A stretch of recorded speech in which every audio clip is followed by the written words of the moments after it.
Honourable Aussie citizens, hello mates and Anzacs, and welcome to Beijing for the Olympic Games of the 18th Dynasty. Welcome to the Golden Ring Show. We have big dome full of action today for you listening types. And here, with no ado to further, is the Big Two Bok Choy proud in the middle of wok in boiling hot Shaoxing oil, live from #1 Mongolian Club, downtown Beijing. Here are your heroes, Crouching Tiger, Voice Raven, and Hidden Dragon, H.G. Nelson. Yes, thanks very much indeed, General Lonnie Wu there in the soundproof booth here in the IBC Beijing. Welcome to China, welcome to Beijing, gateway to Hong Kong for another day of Olympic action. And after the delirious joy yesterday when our 4 girls came from nowhere to snatch gold in that fantastic relay, today a sobering cloud of gloom has settled over the green and gold tilt with a silver lining. That's about the best we can do. Looking at the medal tally, still clinging tenaciously to 6th here in Beijing. Brown out and bronze, beautiful at the moment on 8. The study in silver, 6. Sadly, nothing more to the gold medal tally, which remains at 5. I now introduce to you a man who's having the Olympics of his career. He's a man who needs absolutely no introduction to anybody in China, this gateway to Hong Kong. I refer, of course, to Rampaging Roy Slaven. Roy, your highlights on this day of competition. Thanks very much, HG, and hello, Australia. Look, it is it's a sad atmosphere here today with Lethal, and we might get to Lethal. Not only Lethal, no, well, the trickster. The trickster, I know. Look, a couple of things that have occurred to me in the last 24 hours, HG, since last we spoke in this format. A, is it time to rebuild boxing in Australia? Mm-hmm. And we might put that to the sports minister who will be on the joining us show in about 10 minutes. About 10 minutes' time. Look, I've noticed when we have won our gold medals, and it's been marvellous to see them, our athletes seem a little bit self-conscious about whether they should sing the anthem or not. I think they've been instructed to sing, and can I just say that they look very stupid when they sing, because often the words are out of sync and they're a little bit unsure whether to use girt and what girt means and that sort of stuff. Mm-hmm. Can I suggest they just stand there proudly and, if anything, show a little emotion? Mm-hmm. Maybe a couple of tears, something like that. Grin. We'll understand, you know, you don't have to sing. Just don't sing. Keep your mouth closed. If you have got to open your mouth, just make it a grin. Good advice, Roy. OK, and I've mentioned this to John Eales to pass on to those in the village who may be recipients of gold medals down the track, and I hope there are many of them. Aircraft noise, I think, has been affecting our gymnasts and our equestrians, especially our equestrians. One of our horses went absolutely berserk the other day when a plane went over, and it cost us marks, cost us points, and probably cost us a medal. Now, the other thing, HG, is the mystery virus that's affecting so many of our competitors, and I don't know where to start with this one. Captain Courageous, Roy. 1,500 metres to knot. I'm talking about Grant Hackett, the captain of the swimming team, has to dive in. He's got 2 lungs full of, phlegm. That's what he'll be swimming with tonight in the cube. Didn't he have a phlegm off in Athens, wasn't he? Well, he was pulled out of the pool clinically dead, and was only when a medico from, I think, Belarus standing next by realised the problem, belted him on the back. He coughed up a cup of gooby, and then he was OK and went on from there. Oh, no, he's devoted. Look, I'm wondering if this mystery virus, HG, that I think has hit our fours as well on the in the boats. I'm wondering if it's a psychological malady. Wow. I'll tell you how I felt today when I saw our medal tally with us equals 6th. We're not on the main board anymore. No. And I think that casts such a pall over me spiritually. And I said this to you. I said, spiritually, I'm feeling infected. And I'm wondering if this mystery virus may well be a spiritual thing. Right. You know, yin and yang and things Chinese. I mean, Chinese doctors, Chinese medicine explores these very things, yes, HG. You've got to have, there are medallions of harmony, and there are spiritual elements to the way that they diagnose people. And I think this may well be a spiritual virus that we have. Have you been diagnosed elephant gonad, Roy? No, I haven't. I think that's very efficacious if you've spiritual harmony. If you're down in the dumps, Look, people do in China come down with all sorts of maladies that are unheard of elsewhere because they bring a system that's used to Australian conditions. Yes. But having said that, somebody who just tore the competition apart, and if it's a little bit rowdy here today in the IBC, I'll tell you why. Mongolia have won their first ever gold medal in the 100 kilogram judo division. Isn't that tremendous news? Isn't that fantastic? Well, you know, when you think of Mongolia, you think judo, don't you? Do. Now, other good news. Yes. Tamsin Lewis beat the drug cheats. She did. In her heat of the 800 metres. I was there, you were there, we were just amazed. Look, I was wondering whether Tamsin was going to take to the bird's nest, but she has. You know, there was all that, and I think Channel 7 may have had a program back in Australia about that. I think they had an hour's build-up to Tamsin and the bird's nest.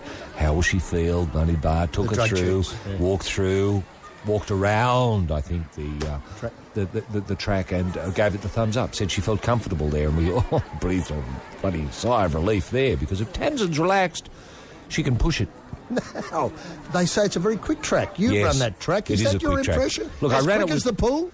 Yeah, look, almost, yes. I ran it with Bruce McAvaney because Bruce loves his running. He loves his running, Bruce. And he's very fit. He's a lot fitter than he looks. Mm-hmm. And, God, he can beat me, I tell you. But we just had a quiet little jog together, he and I. And Bruce said it was the fastest track he's ever been on. Is that right? That's McAvaney's impression. Yeah, that's Bruce's impression. Has Bruce been in the pool here? Yes, he has. The fastest pool he's ever been in, yep. Isn't that great? Yep. Now, speaking of good news here, and I'm only saying these things to lift your spirits, Roy. You know, that, sure, everybody's down in the dumps with this virus. Australians are. It's only affecting Australians. I've asked many Chinese people whether they've got the mystery virus, and they look at me blankly. No, tickety-boo is the word that's translated often to me. From the Mandarin. Yeah, that's right. Now, Warren Poten, I think he comes from WA, he's got bronze in the 50-metre rifle with a score of 700.5. Bronze! That brownout in bronze. Bloody hell, if we didn't have that bronze, we'd be looking like fucking jokes. Yes. Some bronzes are worth more than others, aren't they? And I always put a shooting bronze. I think a shooting bronze is one of the hardest ones to win. Roy, good news on the basketball front too, before we come to the emails, is our coach, Gujun, has asked the nation to get off Bogut's back. Oh. You know, Channel 7 has started referring to Bogut as the Boogeyman. Is that right? They're calling him the Boogeyman, and the ball's going to the Boogeyman. I'm not blaming Andrew Gaze. He's obviously under instruction here and he's commentating to call him the Boogeyman. But I just don't think it works. You know, we're not familiar enough with the Bogeyman to call him the Bogeyman. No, at this stage, he's still Bogut. He's a shit-house nickname anyway, the Bogeyman. I know. Andrew Boogeyman Bogut doesn't work for mine. Well, you can see where it comes from, can't you? You can see. It has a logic about it. It's got a ring to it. Yeah, but that doesn't But it suggests sort of, some sort of lovable quality, Like Little Leighton. We love Little Leighton. He's Little Leighton. Yeah, that's right. But Bogut is not the Bogeyman. No. He's Bogut. Yeah, that's right. He's black old Bogut as far as I'm concerned. He's bugger all Bogut. That's right. He will be until he does something. Now, Roy, another interesting thing is how many medals Queensland's won. On a chart I saw today, might have been courtesy of Channel 7, 15 medals have come from Queensland, mainly swimmers, 4 from New South Wales, 3 from Victoria, 2 from South Australia and 3 from WA, and Tasmania and Northern Territory have done bugger all. But 15, it's very lopsided, isn't it? It is, but that just shows you where our resources have got to be targeted. Yeah, into there. And, of course, it makes common sense now to have the Brisbane Games in 2016. The Olympic Games come to Brisbane in 2016. Yes, it does. And I'm quietly confident about that. I saw John Coates, and I asked him quietly about it, whether it was realistic or not, or whether it was just being silly talking about it. And he said, no, it's real. The Golden Ring Show on Triple J. The Chinese people say, you born with one chopstick, you cry for those born with no chopstick. Think on that. Yes, and now we're joined on the line here in the IBC Beijing by our Minister of Sport, Kate Ellis. Good afternoon, Australian time, Kate. And can I ask you first the medal tally and what the Brains Trust in the Department of Sport is projecting from here to the end of the Games? Well, good afternoon, boys. It's great to be with you. Well, we're hoping that Roy's spirit will be lifted a little bit more. We're thinking that we're in with some very good chances in, of course, the rowing over the weekend, but also the cycling from tonight and down at the sailing. So I hope that we will we will have a few more times we get to hear the national anthem, and whether athletes choose to sing or not, I'll certainly be belting it out if that's the case. That's very good. Now, so you're quietly confident, the Department of Sport is quietly confident we can crack the double figures in gold. Well, I can't speak on behalf of the Department of Sport. We're not the ones that come up with the medal projections. You have to speak to Mr. Coates about that. Mm-hmm.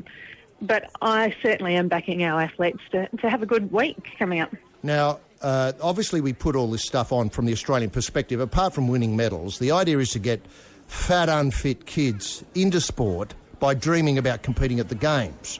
Look, absolutely. We've had a terrific go at this over the last 4 years, getting this team together, but it doesn't seem to be getting the message through to fat kids, because now, I think I'm right in saying, is Australians are virtually gold medalists in the fat stakes. Where is this being, to use a common phrase, uncoupled unnecessarily, or how do we get that message back together?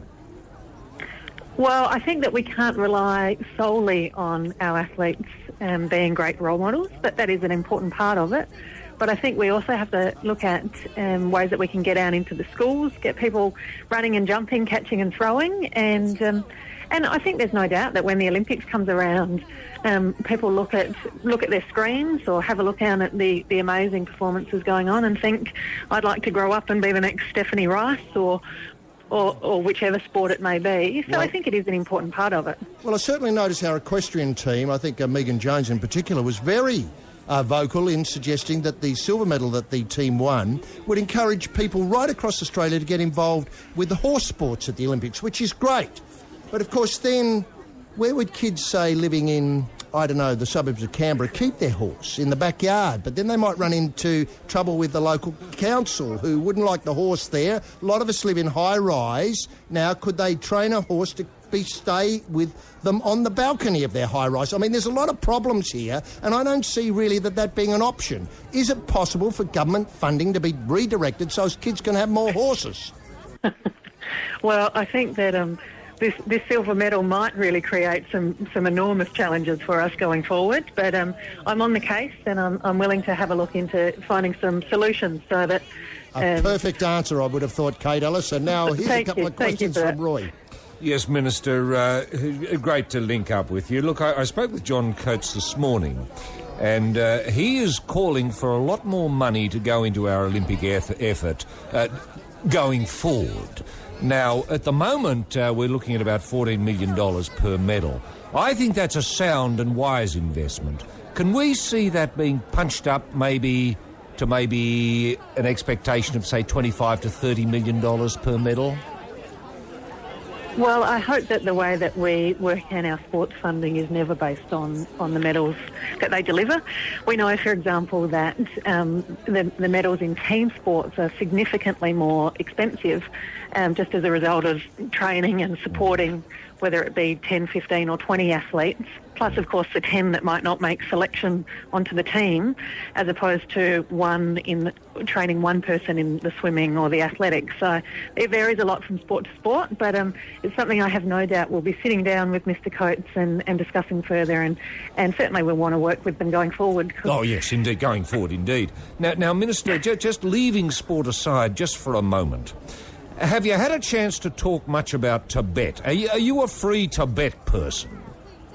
Well, strangely, it hasn't been on the top of the agenda over here. It's not the issue on the tips of everybody's tongues. I certainly have my views on Tibet and on a number of human rights issues over here, but the last week or so I've been very much focused on the sport and the Australian athletes. No, I understand that. And speaking of which, are there any advantages you can see there in your part of Beijing to living in a police state? Certainly it's a terrific way of organising people, Minister, you'd have to admit. Well, yes, they do seem very organised on top of things. They're lacking a little bit in flexibility, I've found. Well, look, there's a downside, I know. Yes. I know. But you don't have a lot of people talking a lot of rubbish in the streets, do you? Well, that's true. There actually hasn't been a lot of people in the streets, full stop. Well, quite. So they're not game to go out. Now, we're talking with Kate Ellis on the Golden Ring Show, and Minister, we noticed you at the football the other night when the Ollie Roos wandered out of their comfort zone and got trampled by the Elephants of Ivory Coast 1-0. Deep in conversation with Sepp Blatter. Can I put it to you that you were talking about two things? Obviously the World Cup bid in 2018 and the Brisbane bid now to host the Olympic Games in 2016. Can we say on the Golden Ring program that both these events will happen now as planned for Brisbane and Australia in those dates? I wouldn't lock the Olympics in just yet. Right. But I can't make any promises on that, and you might be shocked to know that it actually didn't come up in conversation. We were very much focused on the game and on the Ollie Roos, which was quite a good performance. We will, however, keep lobbying for the 2018 World Cup and see how we go there. Roy? Yes, just finally, Minister, we're concerned about the Australian men's basketball team. We think they've been rubbish this year. We don't know what to put a finger on it. We don't know where the problem is. Are you considering mounting a bit of a probe into what's gone wrong with our basketball? Well, I'm not at this stage. In terms of our men's Olympic team in particular. Well, that's the one I'm talking about. Game. Well, they had a great game coming into the Olympics and only being beaten by the US by, what was it, 9 points? Yeah, but the US were running dead just to lure the Bogut's boomers into a box canyon to give them both barrels in the games.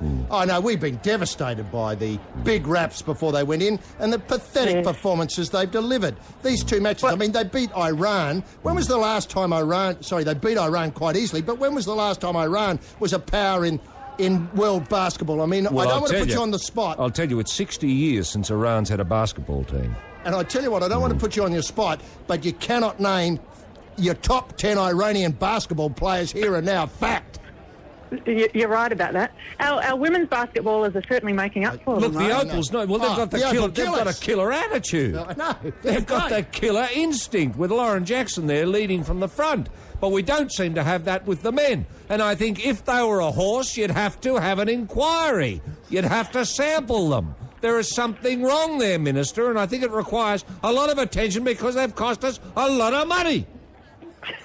And what do you propose might be an appropriate solution? Yeah, very good. I'm willing to take suggestions on this one. Right, a probe. I'd get them all in, I'd sit them down, and I'd get people selected who know something about the sport to have a look at their videos and say, what are you doing here? You know, how come you didn't do this? Why didn't you get the 3-point? When you went to the paint, etc. There's so many questions that ordinary people, basketball people, from the basketball industry in Australia, and let's face it, it's on its knees. We've lost 3 clubs over this period of the Olympics virtually, or the build-up to the Olympics, and now going forward, we just don't seem to have any firm hand on the tiller, if I can put it that way. That's right. Right. Well, it might require a little micromanagement on your behalf, Minister. But in the meantime, I trust you're having a great time. Well, I'm enjoying the games, absolutely, particularly today when there is, for the first time since I've been here, beautiful blue sky. That's fantastic. And you're coming back to Australia on the weekend. I hope it's not because Parliament starts next week. Well, Parliament does tend to get in the way of these things sometimes, but I've enjoyed my time here and I'm looking forward to coming back to Australia and reporting back. Very good, Minister.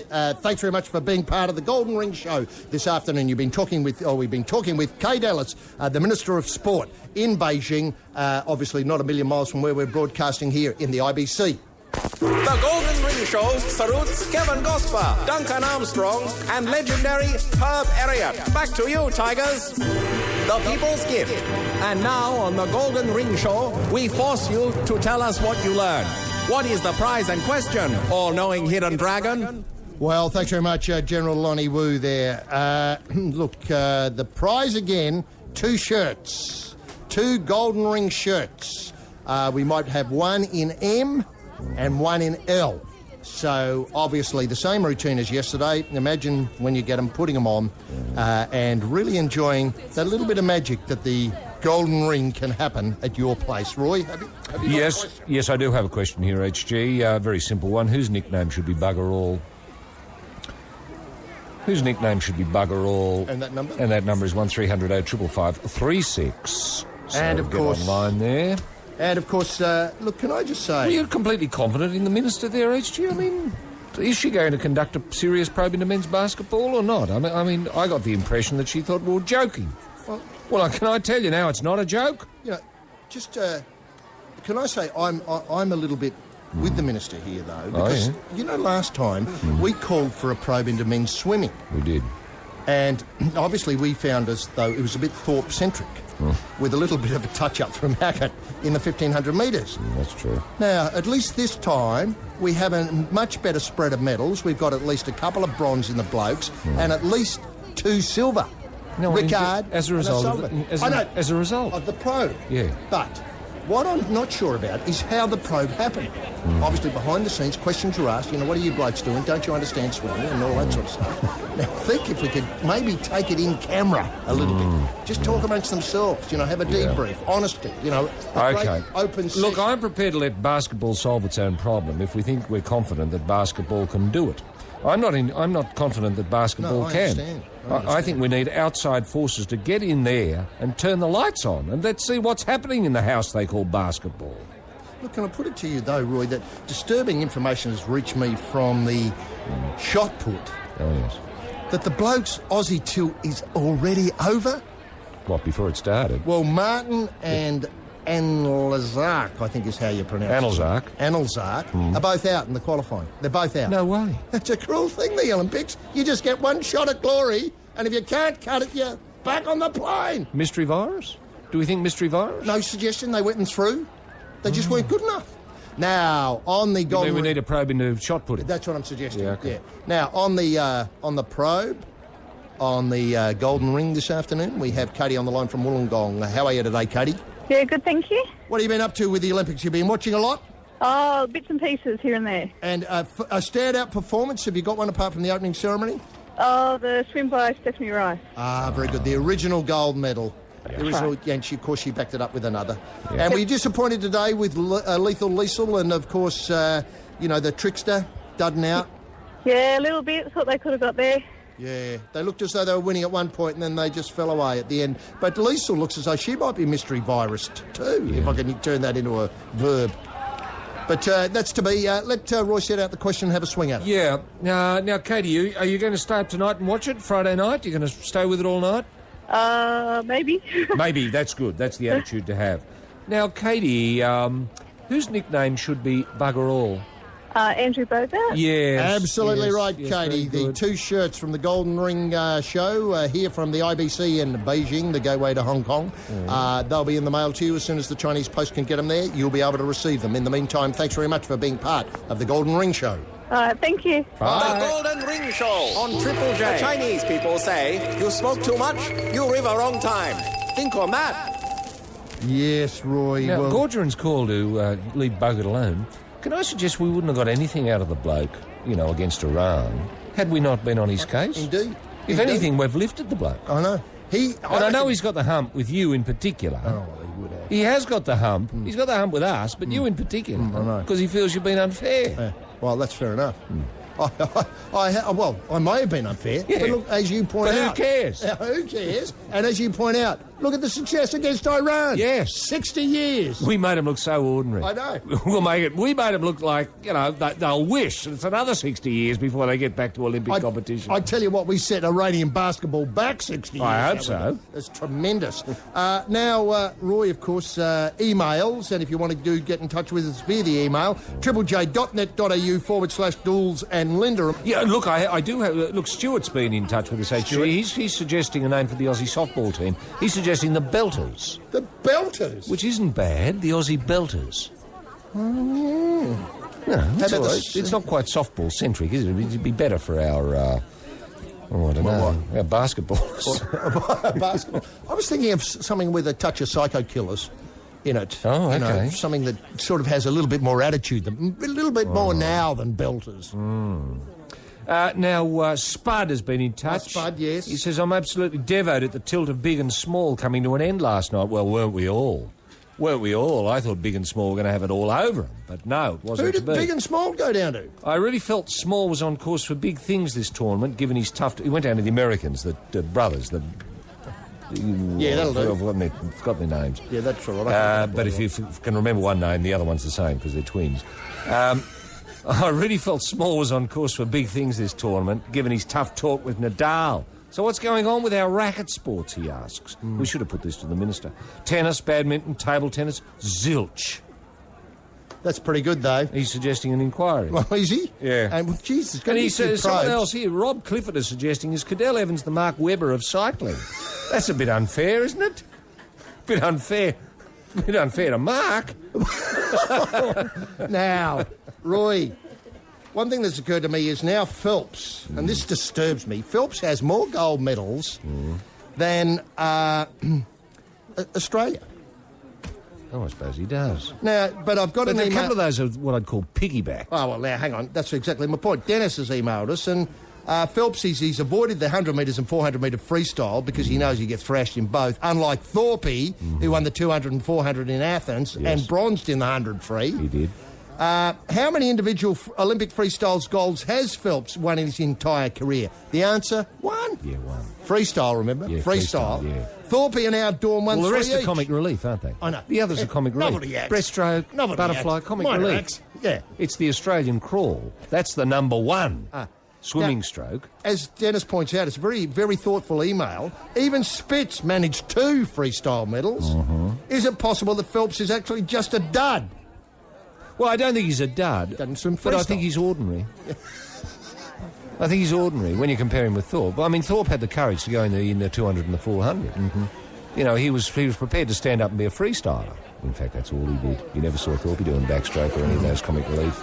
Look, Did you? No, you didn't. Thorpe. And I tell you what, Thorpe in this quick pool, I mean, I don't want to revisit ancient history, and you and I have talked about this Well, off air. when we saw him the other day, I said to you, he looks fit enough to dive in now. I know. If he took off the coat and put on a couple of suits, Yep. I tell you what, he'd be very, very competitive. He would. And look, I got into the Barrow Museum last night. That's the Bradman Museum Oh, in yes. Barrow. Yeah. And they did some experiments. And they think that the Don, projections of the vision they've got of the Don swimming, they think he might have cracked the 10 seconds for the 100 metres. Oh, sorry, not the 10 seconds, the Jesus. 1 minute for the 100 Oh, metres. 1 minute for 100 metres. yeah. Oh, I know. 25 seconds. I know. But for those days, for the 1930s, he would have been half a pool length ahead of anyone else. It was river swimming and upstream. That was Yeah, the thing. That okay. were mitigating circumstances. Yeah, okay. They're doing more calculations. No, to I try can and accept that. Get a good comparison. And is there any word on what Phelps's batting average might be? No. Had he played cricket? None. Nothing. Yeah, a big donut. Now, look, just a bit of housekeeping here. The Golden Ring Show will be back all next week, every afternoon next week at 4:30. And there will be This Sporting Life on Sunday with a very Olympic hue. Oh, yes, and will be. I think we're very, very lucky because we may be able to call James Tompkins. Is that right? I'm not absolutely certain. I've talked about bringing it forward into the time slot That between would 2 be and 5 That would Eastern. be awesome. Oh, very good. That would be awesome. It would be great. Because I love wouldn't it? James Thompson. He's such a terrific bloke. And to see that bloke in the back of the boat, I mean, he's leading from the back, isn't he? I know, and this is his last go-round. Yeah. And you would tell me, is it Drew Ginn has moved Drew out, Ginn, out of the village because he's buggered his back? Well, the buses are too small for your large rowers. They're too small. So he got a buggered back having to go back to the village. So now they've got him in a donga near the... Backside. Yeah. Yeah, they put him in a donga there. That's great. And I said, don't worry, you know, because he worried whether the donga was going to be able to bugger his back as well because you can't stand up in them. And I said, no, you'll be fine. Just lie down. You know, just enjoy it. And if you want to stand up, go outside. Simple. Very common sense, Roy. Now, what are you watching between now and the witching hour tonight? when the club Okay, starts? look, What I'm do you going to got? stay up to watch the men's shot put final. I know we have no representation, but I want to see what they're up to. I believe there's a revolution happening in shot put, and I want to see what it is. Now, Grant Hackett swimming at 8:57 Eastern or thereabouts. Bloody hell, he's down with the mystery virus. Mystery it's got to be virus very, again. very courageous, isn't it, to get there. Well, he's Captain Courageous, isn't he? Captain Courageous with the virus. He swims best with a lung full of phlegm. Now, Katie McTeer is Yes. in medal contention and begin a campaign in the individual pursuit. Yes. The Cookers take on Pakistan. I mean, the Cookers just mowed everything down. Oh, the Cookers are great. I love the Cookers. Pakistan. I love the Hockey Roos. Well, who doesn't? Yeah. And then, of course, I was going to say, speaking of athletics, there's a heap of athletics on, including Sydney discus thrower Danny Samuels making her Olympic debut. So that'll be something well That worth will looking be for. fantastic. And Roy, I'm not sure whether this is worth... Do we know when the Bogeyman's back on HG? The Boogeyman. Look, I think he might have played... No, it's the Killer Opals who were on court earlier today. I don't know where the Boogeyman... I think he's having a rest. He's done too much. We might have to wait till tomorrow night for the Bogeyman. Well, tomorrow night the Bogeyman's on. That's great. Join us all next week for the Golden Ring Show, and we leave you from the IBC today with that wonderful news. Repeating it again, Mongolia have won their first gold medal in the 100 kg judo. We sign off from the rings. See you next week.